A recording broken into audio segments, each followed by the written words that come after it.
ఈ బైబిల్లో రెండు భాగాలు ఉంటాయండి. అదే ఏంటంటే పాత నిబంధన, క్రొత్త నిబంధన.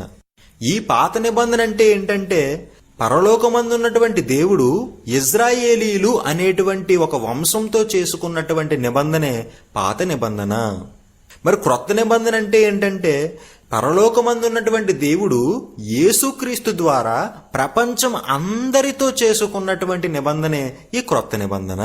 ఈ పాత నిబంధన మొత్తంలోని కూడా 39 పుస్తకాలు ఉంటాయండి. ఈ కొత్త నిబంధనలో 27 పుస్తకాలు ఉంటాయండి. ఇప్పుడు ఈ కొత్త నిబంధనని కాసేపు పక్కన పెట్టి పాత నిబంధనని మనం ఆలోచిద్దాం.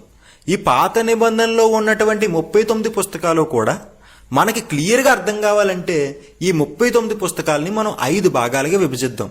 అందులో మొట్టమొదటి భాగం ధర్మశాస్త్రము, రెండవది చరిత్ర గ్రంథాలు, మూడోది పద్య గ్రంథాలు, నాలుగోది పెద్ద ప్రవక్తల గ్రంథాలు, ఐదోది చిన్న ప్రవక్తల గ్రంథాలు.